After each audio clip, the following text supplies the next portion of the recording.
Luke, let's talk a little bit about EOS and your experience, that sort of intersection between CAS, accounting firms, operating systems. Like EOS, it starts with, EOS stands for Entrepreneur Operating System. What does that have to do with accounting firms?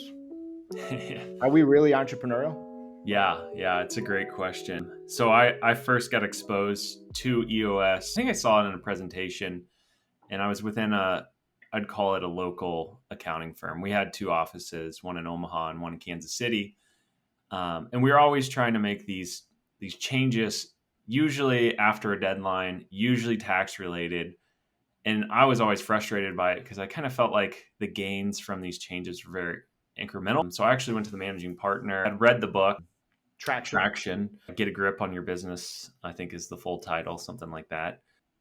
Thought this is exactly what we need within the organization. Managing partners like, no, they were actually, the Kansas City office had a IT offering. They were actually doing it within, and he didn't see the value in it. Well, not too long after that, that firm got acquired by a top 100 firm, and the top 100 firm mandated that we use EOS. And I saw both the good and the bad. Like, if you're not fully sold on and on board with it, like, it's not great. But if you're fully engaged and on board with it, it's a great tool to use. So much so that I actually looked into becoming what EOS calls an implementer. So someone that actually goes and leads these meetings, because I found doing CAS, what a lot of my clients struggled with the most, other than understanding financials, which we kind of bring the expertise on, is managing people and managing processes. Um, so that's kind of how I got started in it. I do not like meetings. It's one of the reasons why I'm out on my own with a small team. But I have found that the L10 meeting within EOS is one of the best ways, one, to hold a meeting, but two, to get things done. Like, I've been in too many public accounting firm meetings where, like, we just talk about the same thing over and over, the client issues, the the process issues, and nothing gets done. Where bringing something like EOS in, and there's other tools like Scaling Up's another one, but bringing something in that's designed to help hold people accountable and actually get action, I think is very important within the accounting industry. Yeah, that's funny because I feel like here at our company, I don't want to say we always have had an operating system, but we've always had some form of operating system. When it was two shareholders and one or two managers, like, we had an operating system. There was sort of, I kind of view operating system as maybe not solving for big picture problems or challenges, but it's that, like, that cadence, whether it's meetings, right, the agenda. But it was too easy to always just fall off that wagon. And we tightened down the hatchet a little bit. Probably, actually, I remember it was right after the last acquisition we did, and the one of the individuals said, GrowthLab doesn't have any rhythm. And I said, what do you mean we don't have rhythm? And I kind of processed that for a good solid, like, month. And I was coming back from a business trip retreat, and I said to myself, oh crap, we really don't have rhythm. Like, we've lost our way. It's not that we're very intellectually curious, we're not the smartest guys in the room, but we're pretty smart. Like, our backgrounds always, either corporate or anything that sort of required that cadence. And what I came to realize about 12 months ago was wasn't solving, like, our operating system wasn't solving for our challenges. Mhm. And one of the first challenges that, like, would drive me crazy was, like, FYIs, Slack channel, people call team members calling me, I'm going to say, quote unquote, after hours, right, and always trying to keep me in the loop. Luke, that was fine when we were like 10, 15 people. But as you grow, and we were hitting 50 at the end of last year, that's a lot of FYIs. It's a lot of CCing. It's a lot of Slacks. And I remember putting, before we even, like, contemplated EOS, I said, you need to stop with these FYIs. Like there's a chain of command, right? There's a line of communication, but it was always falling off to the side, and we'd revert back to our old ways. And one of the things that really I dug about that book, Traction, was the notion of right people in the right seats. Mm. And that's when everything came to a head. And we started implementing EOS right around January of this year. And I always felt it was kind of like, it's a little fluffy. It's like the next, another silver bullet that somebody's trying to sell you. But I think it's probably in the top 3 best things we executed on this year. That's awesome. I just feel like whether it's the L10, the agenda, the cadence, and we implemented it deep into the organization. Yeah. So today we're going to talk a little bit about this intersection of like where EOS and accounting firm owners, it doesn't matter what size you are, how EOS, because it's a prescribed approach and you don't have to make it up on the fly, and you don't have to go all in, right? There are parts of it you can implement. I know firms that just implement it at the management level. There are others that go deeper into the organization or halfway through the organization. There is a little bit of flexibility with EOS. So today we have Luke Templin, virtual CFO, coach, and advisor to service-based entrepreneurs. So this is a pretty good bio you have here. Client advisory services and accounting line. So you've implemented CAS in what, 3 or 4 different firms? Yeah, I call it 4. One was that firm I talked about that got acquired by a top 100. So implemented CAS within the local firm, and then once they got acquired, they figured out what I did locally, and they were like, "We want you to help do this on a regional basis and be a part of the leadership team for that." And that's really where I got a lot of exposure to EOS and what we use to essentially launch a firm-wide CAS practice within a top 100 firm. How many years ago was that? Oh man, probably 5+ now. 5+. Yeah, I've been doing my own fractional CFO firm for the almost last 3 years. So yeah. I first came across you at ZeroCon in New Orleans. Yeah. I bumped into you in the hall there. That was actually my first accounting conference ever in person. Really? Yeah. Nice. And I mean, we just came back from the Intuit Connect. I keep saying QuickBooks Connect, but Intuit Connect conference. But before we go there, let's talk a little bit about this newsletter. I've been watching your newsletter for about 1.5 years.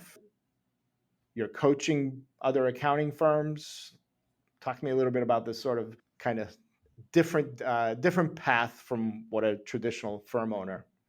Yeah. So I had been talking about kind of things I was doing within these CPA firms and on my own firm online, and it kept getting interest and traction around it. So at one point I was like, well, I should just create a newsletter around this with the idea of, and some of this goes back to EOS. I don't know if the term exactly comes from EOS, but one thing I like about the Vision Traction Organizer is like set your end goal first and work backwards. And sometimes I get torn when I go to these accounting conferences too. Like I see what all these other firms are doing and the growth and everything, but then I have to remind myself like what my BTO is, what my purpose is. Like I don't want a high growth firm. I want a lifestyle firm. I want to put my family and friends first. And so it's a really good reminder. So kind of the newsletter kind of spun out of that. Like, okay, if I'm not going to grow my firm, how do I teach other people to do what I'm doing? So that it started the newsletter. Then I started doing cohorts, essentially teaching others with accounting firms like what I'm doing.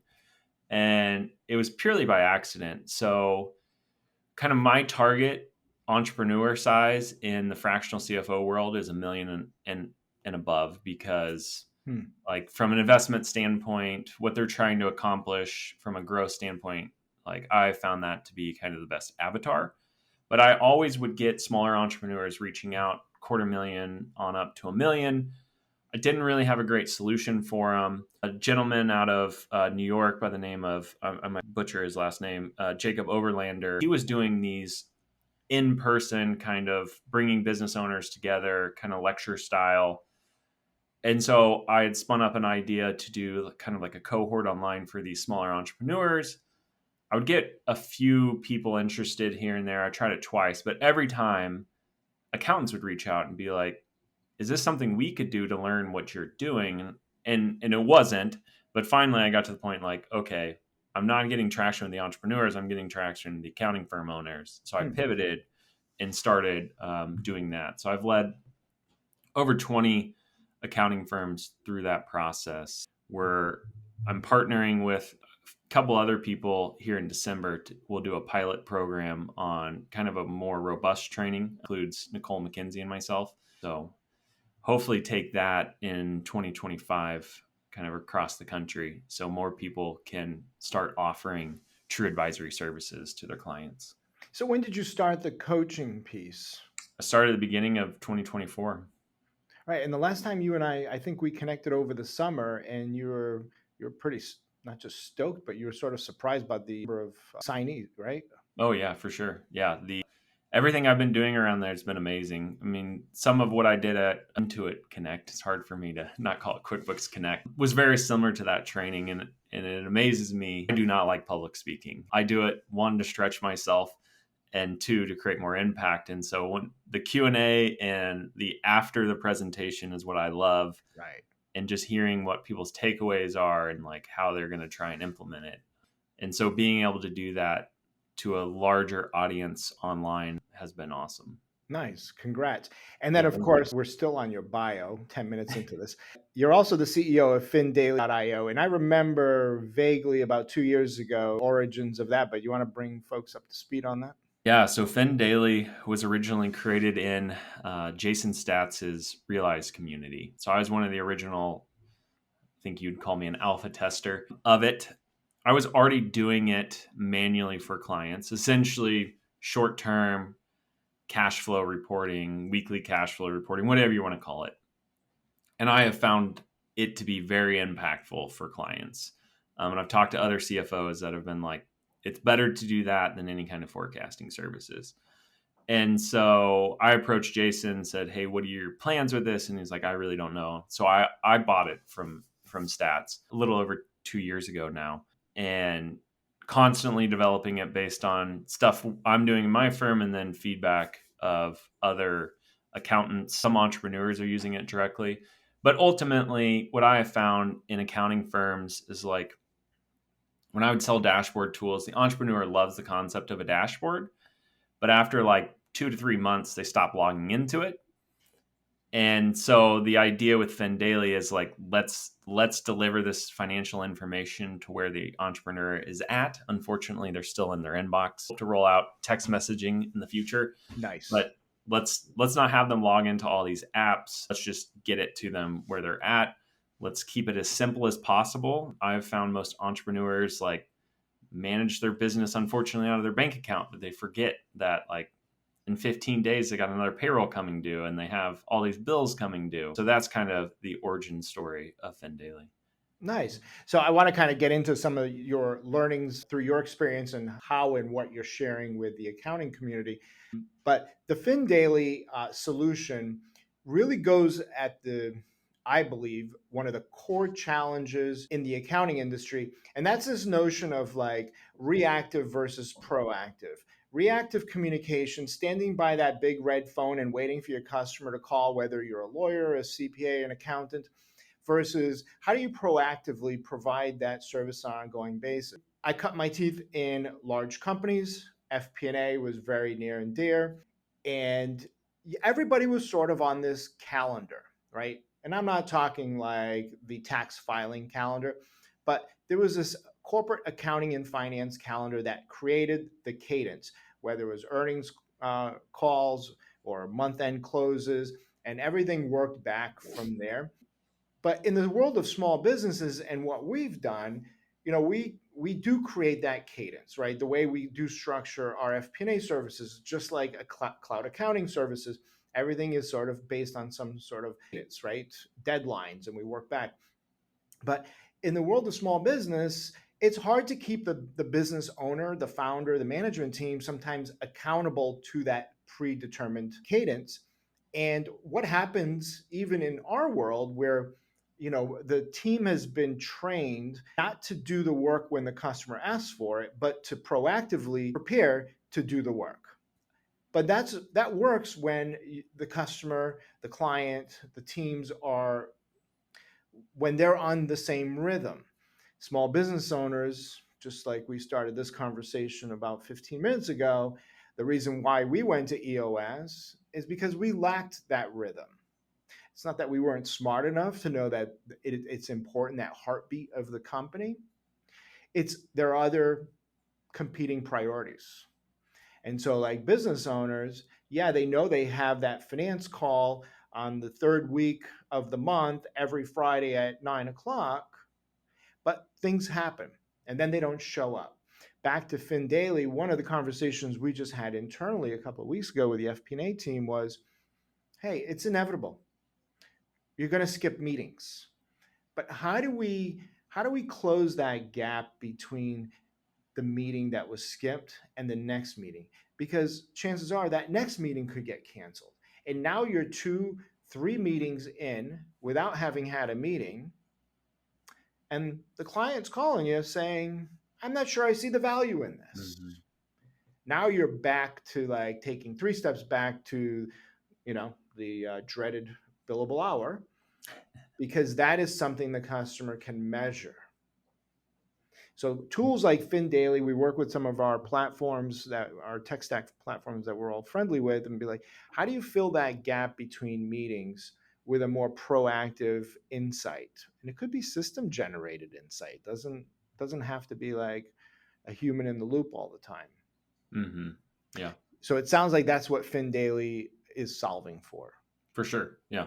Yeah. I found exactly to your point that entrepreneurs much rather would talk about the future than the past.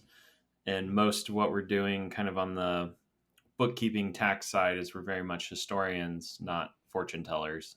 And that's really kind of Fin Daily's delivering that proactive information to them. And then the cast side of what I do, it's spending time with them talking about the future, not the past. So you talked about the bank account. We all know the business owners that manage their business through their bank account. I'm not going to lie. I do the same, right? I prefer to log into QuickBooks where I can kind of kill 2 birds with 1 stone. I can see where we're at. I can see where our cash is at. So QuickBooks is very sticky when it comes to providing that information, even if it's reactive, versus some of these other FP&A tools where you have to embed the cadence with that rigor of the analytics, the planning, the reporting. When we talk about, like, I want to touch on some of the blind spots. Let's talk about like blind spots in the accounting industry, because part of your coaching is probably looking at either you're leaving money on the table, you're working harder than you need to, your customer churn is what it is because you're not proactively providing that. So what are some of the blind spots? And of course, we were with thousands of accountants not too long ago. What are you hearing from folks? The biggest thing is a lot of accountants want to get into this advisory space. They know they need to. I mean, the more and more AI comes, I think we're still a long way from AI, attacking the bookkeeping side of things. But accountants know they need to get into the advisory. They just don't know how to get into it. A lot of them are doing it, probably just not getting paid for it. So a lot of what I do is train them, like, one, how do you find it? Like, what's a good avatar to look for? Where are good referral sources, which an EOS implementer is a great one. And how do you sell it? How do you price it? Because to me, my mentor, Crabtree, says, billing by the hour, you're either giving away your knowledge or you're charging for your ignorance. So figuring out how to do value pricing and charging up front, so it's creating that commitment with the client so they are showing up to those meeting things that I'm training. And then how do you have the regular cadence with clients from a meeting standpoint, during the meeting, before the meeting, after the meeting? Those are the things I'm helping accountants understand. And as you're talking to like your accountants, and that's part of your coaching, like what are they saying? Like if there's sort of like a tagline, like let's fast forward to December 31st, 2024, and we were to ask the accounting community, Describe 2024 in a sentence. Oh man, that's a loaded question. Where did it go? Yeah, where did it go? I'll tell you what I heard a lot of: customer churn. Yeah, that's a good one. I've heard that a lot. A lot of customer churn, a lot of pushback on pricing, a lot of pushback on the value prop. Yeah. 2024 was a little bit of a blind spot for the industry, and it's healthy too, let's be honest, right? Like Hmm. it is healthy to reassess your business, reassess like yourself, right? That vision traction, like you just mentioned, like kind of going back to your roots. What is it that I want? What is it that I'm trying to build? What am I trying to do? But with the softening economy, even the conference kind of felt a little lighter than it has in past years. But I would have defined this year as the year of customer churn, which is not a bad thing because it's also a good opportunity to reset. I'll tell you, Luke, like one of the things we've been doing internally, and one of our saving graces of 2024 was our existing but very like dedicated customer base and their willingness to go wider with us, go beyond just the siloed service and going deeper. So we built out our customer success team. We added more team members and began to sort of like ingrain customer success into those customer facing team members, the production team, the accounting, the FP&A, the tax. You get off a phone call, you ask the customer, 1 out of 10, would you refer us to a friend or family member? If they said a 5, okay, it's a red flag. we need to adjust. We need to figure out why. But like if you think about the accounting, like the accountant firm owner, they are stretched. This is a tough industry. How do you like moving to CAS, hiring? Like, is it how are these firm owners gonna like? Where are we going? Hmm. Yeah. Yeah, and I think some of it is, and this is just my assumption, but some of it we're seeing kind of that the funds that were put in place, like PPP and ERC, are drying up, and businesses that probably shouldn't have been around to begin with, but COVID kind of actually saved them in a sense. And so I've seen a decent amount of that around here where these businesses are pretty much on a last lifeline, Yeah, especially the ones we still have pretty broad issues around kind of residential housing here. I've seen a lot of subcontractors and people in that space really struggle to get by, and I've lost clients because of that too. And it's figuring out, back to your point, like what are you good at, where's the value prop, and who's the ideal avatar. I realized at the end, kind of going into 2024, that I had an accidental niche. I've never really had a niche, but I had a few clients that they were tied heavily into the residential housing market. One was an advertising agency that their core was kind of that person that's kind of on their own trying to sell residential homes, and it was very custom marketing to them. Well, that industry is pretty much completely dried up because of the economy. And then the another one was a subcontractor, like, or two of them were subcontractors, like all they did was residential, not really commercial. Building here is kind of paused because of that. And so I think going back to something like an EOS, like looking at what your avatar is and seeing if it makes sense, because sometimes niches can hurt you. Someone who taught me, Cass, the firm she had, like their sole focus was multi location restaurants. Like that thing got devastated during devastated. COVID. Yeah, I I count my blessings. 5 years ago, everybody, the theme was, and I believe that there's a time and place for niches, right? It does Mhm. create Yeah. operational leverage, operational efficiency, and it's a lot easier to like walk, walk the talk and talk to talk. Like it's the same language if it's a one industry. We always leaned heavily to venture backed startups. That's sort of our start. And over time, I'm happy that we were not heavily into restaurants in the middle of COVID, but at the same time, I'm also happy we made an acquisition that came with restaurants because the startup capital markets scene that dried up. Now we're starting to see some light at the end of the tunnel there. But one of the things you did mention was like reflecting back on readjusting, reflecting on your value prop, um, but creating leverage. And so, conversation today is about EOS and how does an accounting firm, why EOS? I believe leverage is a big thing, right? But why EOS and how do you start the process? Because it's not an easy lift, man.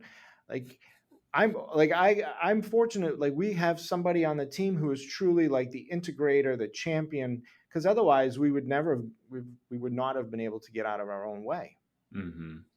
Yeah. Yeah. EOS to me really starts with buy-in. And that's where when I first tried bringing it up, I failed at the buy-in. Me, it's almost like finding 1 to 2 to 3 people within the firm kind of in that leadership role and almost doing like a book club on reading traction just Yeah. to try and create that buy-in before you ever get started. Smart move. That's actually a really good piece of advice. And my thought on it too is and I experienced this within a firm. We invited too many people into the leadership team too early, and it's really hard to uninvite somebody once they've been invited.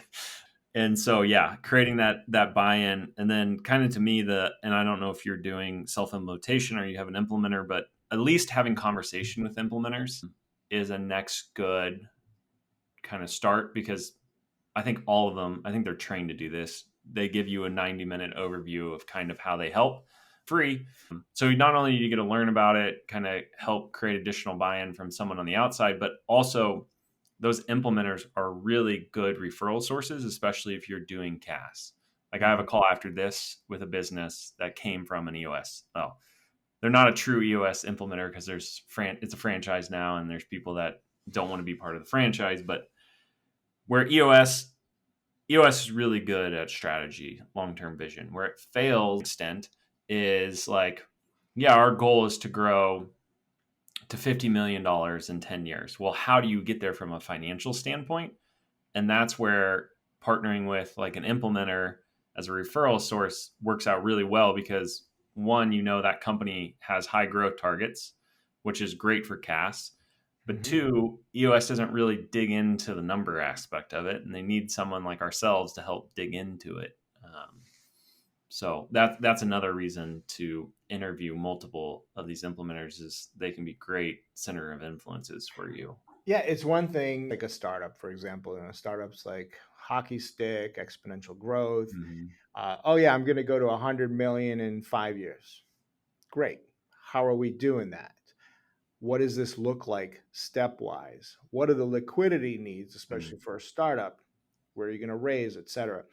For an accounting firm, that accounting firm tends to be a little bit more linear growth, very stepwise, right? You bring on, Mm-hmm. unless you have major revenue top line at the unit level, all right, expansion, which is probably we're probably not going to see that for another few years again.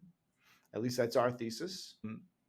How do you get there? Well, you bring on one client, you hire an employee. Bring on another client. Obviously, I'm being facetious. It could be 50 clients, whatever your like target market is.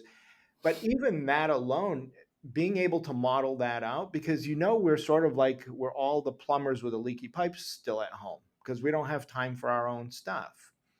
EOS has actually forced our company to be more pragmatic and timely with accounting closes and updating, like actually doing what we preach on the FP&A side, the finance call, the ops call, the close call. We're actually beginning to like roll forward our numbers. And 12 months ago, I was doing it, but I was kind of doing it in my head. It was all gut feel. It's forcing us to actually do what we preach and what we do with our other customers. That's the first thing I kind of like. What's your experience with like when you go into an accounting firm and you say, well, one of the key takeaways of EOS is, do I have the right people in the right seats? Mm-hmm. That's a tough pill to swallow because that's a two-sided equation, right? It's an equilibrium, right? There's an equal sign in between. Are you the right person? And is this the right seat? The accountability chart on one side, core values on the other side. It's very weird because let's like let's think about the great resignation. As long as you could write the word bookkeeping, you were hired. Like you were a bookkeeper. As long as you could like get into QuickBooks, we hire you as a bookkeeper. But that doesn't make you the right person. Correct. Yeah, it's a tough spot. And usually, when I recommend to clients that EOS is needed, it's usually because of a people problem. They don't have the people in the right seats, and the people analyzer is a really good tool to figure that out. But yeah, the dilemma is: are you going to terminate this person because they're not in the right seat? Or are you going to try and find a new role for them? Does that entail potentially lowering their salary because the role they're really in isn't, you can't pay that person $100,000? And I actually have a client that they'd kind of been doing EOS before I was involved. Everything I talked to them about in the meeting, it's got a people issue to it. Like they have, without getting into too much detail, a person that has the title of COO that is definitely not a COO and is not in the right seat. But it's like, okay, is this person going to be fine with you cutting their salary? The next question I ask is, well, like if you do cut their salary and they leave, is it the end of the world? Usually the answer is no, but definitely in the past in accounting firms, like losing people, I think we're seeing a correction to some extent now. In the past, like, yeah, I mean, there was a firm I was at, like, unless someone did something detrimental, like you weren't terminating anyone because you knew you couldn't replace them. I have another client that they just started doing EOS, and I warned them that EOS will shake up, and people will quickly be like, yeah, accountability is not for me, I'm out. And they lost probably $200,000 to $300,000 worth of payroll. All good. It hurt in the immediate, but long term, it was a good thing for the organization, and the owners realized that. Yeah. And it wasn't, they didn't terminate these people. Like, these people realized that the accountability wasn't for them, and I think they weren't doing their job anyways, and the accountability kind of showed that. I think so we went through the same thing Mm-hmm. in the first 90, 120 days. And I was very vocal about like, everybody has the freedom to stay. Everybody has the freedom to go. But if we stay, like this is like our new path. This is how we determine whether you're a good fit. This is how we determine, like we all, over the years, everybody always wanted accountability. One of the biggest like complaints that we've always had from employees has been a lack of accountability. And what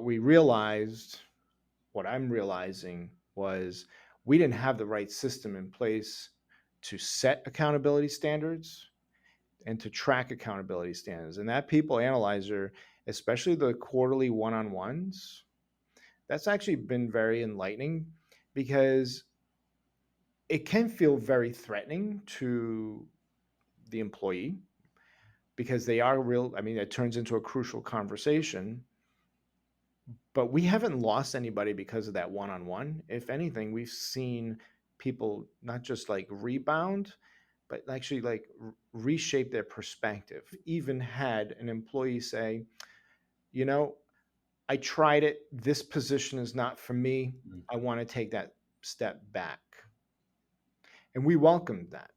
It was the right move for that individual, and it was the right move for the organization. I go back to the L10 meetings too. I would say for the first time in probably since inception that I can sit back and I have the bandwidth to actually think things through, because on that sort of routine L10s, I don't have to be in the muck. We solve the issues right away. We don't let things linger. And more importantly, like I don't have to be fed these like one-off things throughout the day, throughout the week. It's been great. You know, I'm excited we did it. Yeah, I'm super stoked we actually did it. It's not like it's not the easiest thing to implement, and it's definitely not the easiest thing to stay on track, because it's too easy to like, you know, go back to the old ways. It's not the most exciting topic, right? It's not the thing that's like top of mind with firm owners. And it's more than just Kool-Aid. Yeah. At first, I like when I thought about it, I was like, oh, it's like drinking Kool-Aid. Like, okay, here we go. We're gonna drink the EOS Kool-Aid, and then 12 months later, we'll find some other like shiny new thing. So, as you're like working with integrators or implementers, what's the stickiness level of EOS? Because that's something I've always wondered. Because it's not a relatively new topic, but at least in the accounting space, 5 years ago, you didn't hear much about EOS in the accounting space. Yeah, I don't know if I've ever encountered a firm or an owner that just stopped doing it. And I've seen a decent amount of companies run on it because I've spent a decent amount of time within an organization called the Entrepreneur Organization, and almost everyone in there is running on some form of EOS or scaling up. And yeah, I've never seen anyone quit it. That one client I just talked about, they were one that kind of put it on the back shelf for a while. That just had to do with, I think, turnover, and one of the owners focused in another business. But yeah, I don't think I've ever. I think for everything I've seen, it's pretty sticky. At least using pieces of the tool, maybe not the full system. I could see someone eventually getting burnout's probably not the right word, but as owners, being held accountable can be hard. I see a situation where an owner just might get tired of constant issues coming up that just aren't being solved. Is that a EOS problem? No, I think that's a people problem. That's a people problem. Yeah. EOS is actually giving you the opportunity to get clarity. Otherwise, all these little hidden factories, things just get brushed under the rug. I'm like, if it's not on my IDS, guys, it don't exist. So do not bring it up 24 hours later. Yeah. Do not make a brush stroke. Don't talk to me about an issue that we did not look at it together in the IDS section. I don't know where this came from. It either came from an accounting firm I was in or an implementer. They called it the meeting after the meeting. Like, EOS is not working properly if people are having a meeting about issues after the meeting. Like, all of that should be flushed out in the meeting. And that at times to me is where an implementer can be important. I've seen it self-implemented. Actually seen it where it was self-implemented, but then brought in a third party for a meeting or two. And the meetings where that third party was in ran so much more smoothly because that third party was unbiased and they weren't afraid to dig in deeper to the real issue. Whereas when it was being self-ran, people were kind of hesitant whether or not to dig into the issue.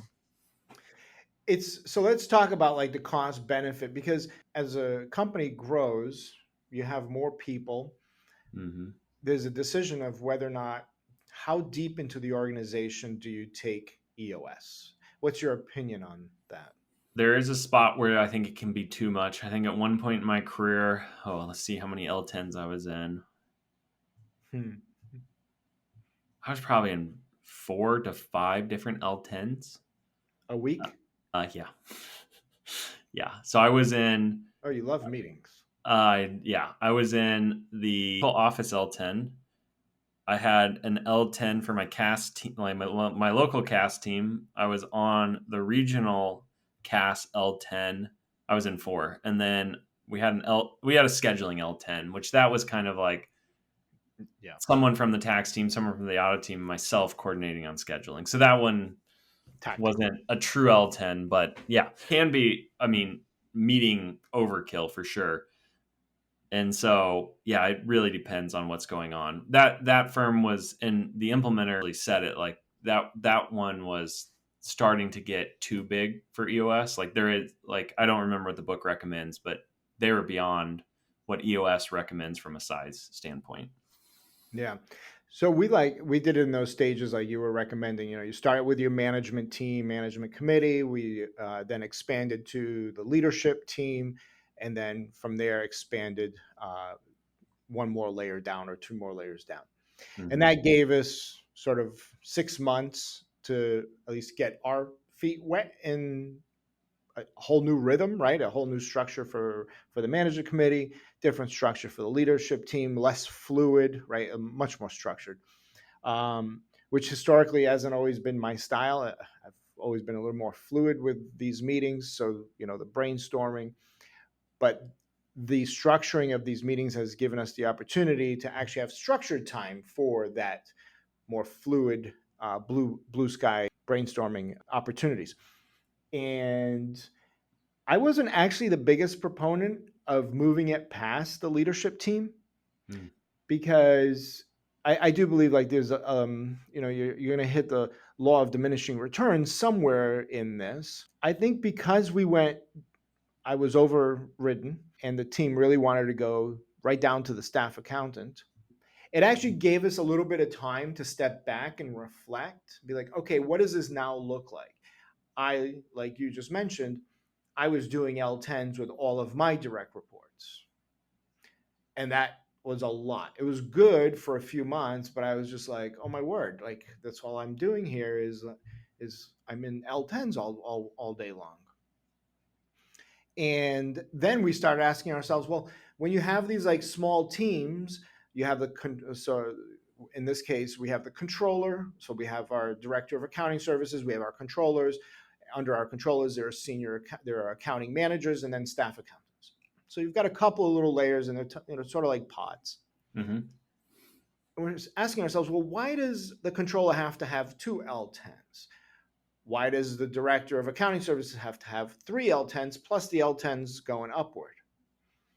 And then we began to consolidate. So today, like every Friday at 9 a.m., I have the leadership team L10, which there are about 8 people altogether in that meeting. So it's a bigger meeting. So structure is actually really important.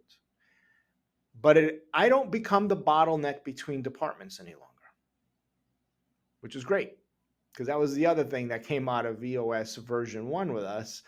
I was like, okay, so now I need to remember to do this in the next L10 because I need to somehow deal with this issue. And we did that and started consolidating, and that's actually happened. And then the third thing we did, Luke, was instead of trying to jerry rig through spreadsheets and Google Docs, we ended up signing up for a platform called 90. And 90 became like our hub project. It's like a project management tool, let's be honest, right? But it became like the hub of accountability charts, the L10s, the one-on-one. So it's a little bit, I think we pay between $15 and $20 per head. So it's another SaaS system you have to like pick up. Mm-hmm. But that's actually helped us like stay on the same page. Yeah. I don't know what your experiences are with platforms.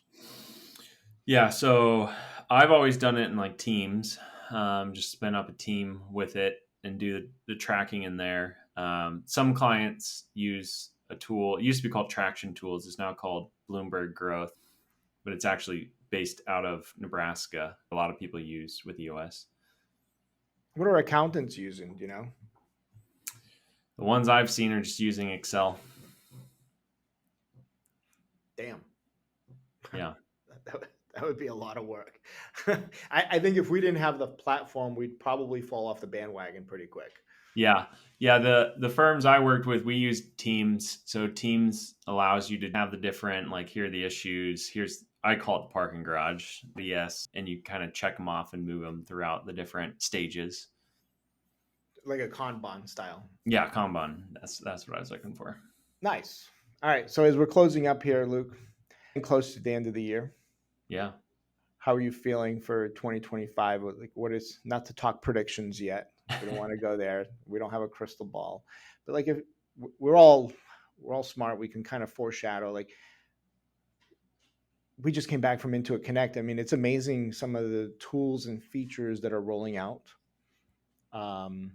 Is AI going to turn this industry upside down? Yes.